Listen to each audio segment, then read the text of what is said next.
guys, welcome back to my channel. This is Tricia here. I thank you for coming back to listen to my videos, and also just saying welcome to those who have never been to my channel. I thank you for coming by, and I ask you to kindly like and subscribe to my channel, and also if you would hit the notification bell, you'll be notified when I upload new videos and content. So today I want to talk about safety for their clients in the home. So there may be things that may be around a client's home that may cause them to have a risk for falling um, or hurting themselves.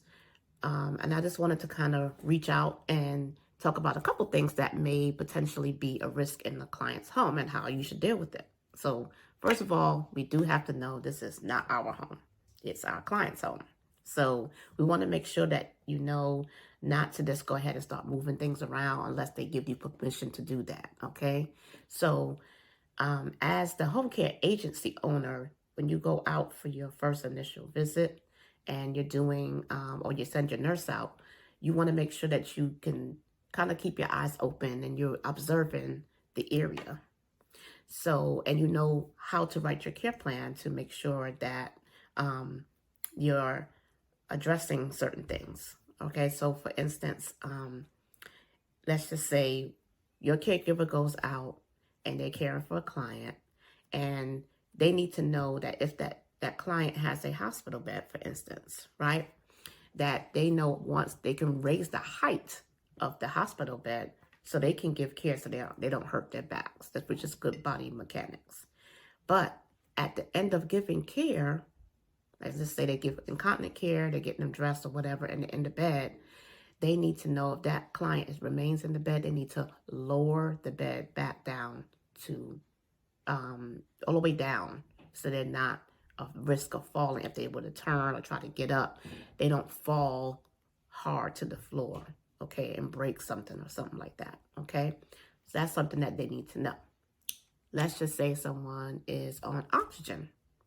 If they're on oxygen, there should not be any smoking going on. So let's just say the caregiver lives in the home, the primary caregiver, but they're a smoker and there's oxygen in the house. That's a big risk for a fire or explosion when you have oxygen.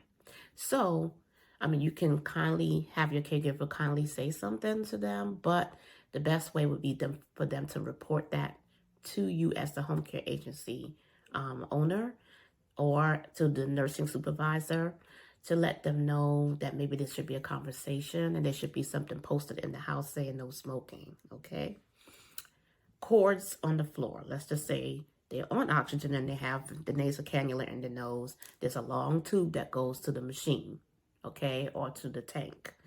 That can, and if the patient or the client is ambulatory or they walk, that's a risk for them falling. So that's another potential risk in the home, okay, is cords along the floor, all right? So you're having to make sure that as the caregiver, they need to know to monitor when that client is walking to make sure they don't trip over the cord, okay? Another tip would be, like say they have a wheelchair. They should report if the wheelchair has locks on it. It should have a lock on either side. So if the wheelchair has a broken lock, that's a potential for an injury, a fall, or something.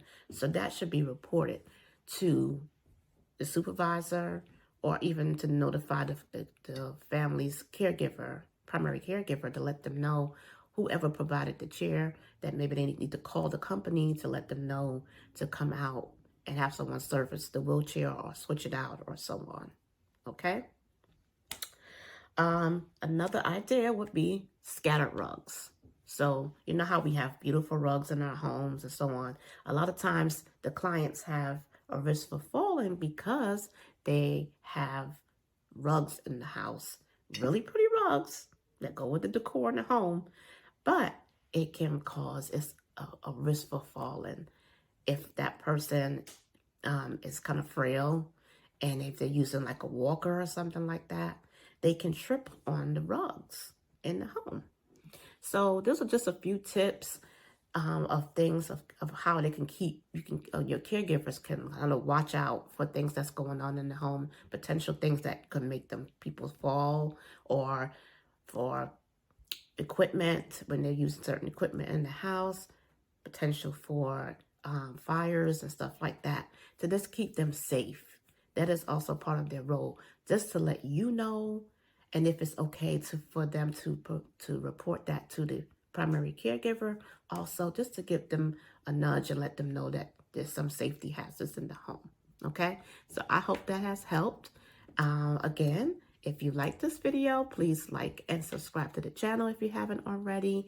I love to see interaction. If you have comments that you want to make, I love to see the comments. I like to engage with you. So just leave the comments down below. That's absolutely fine. You can do that as well. And just make a comment if you want to, and if you don't want to, this it's okay as well. I just appreciate you watching the video, and I hope that has helped you guys out there. You have a wonderful afternoon, and take care of yourself. All right? Be blessed. Bye-bye.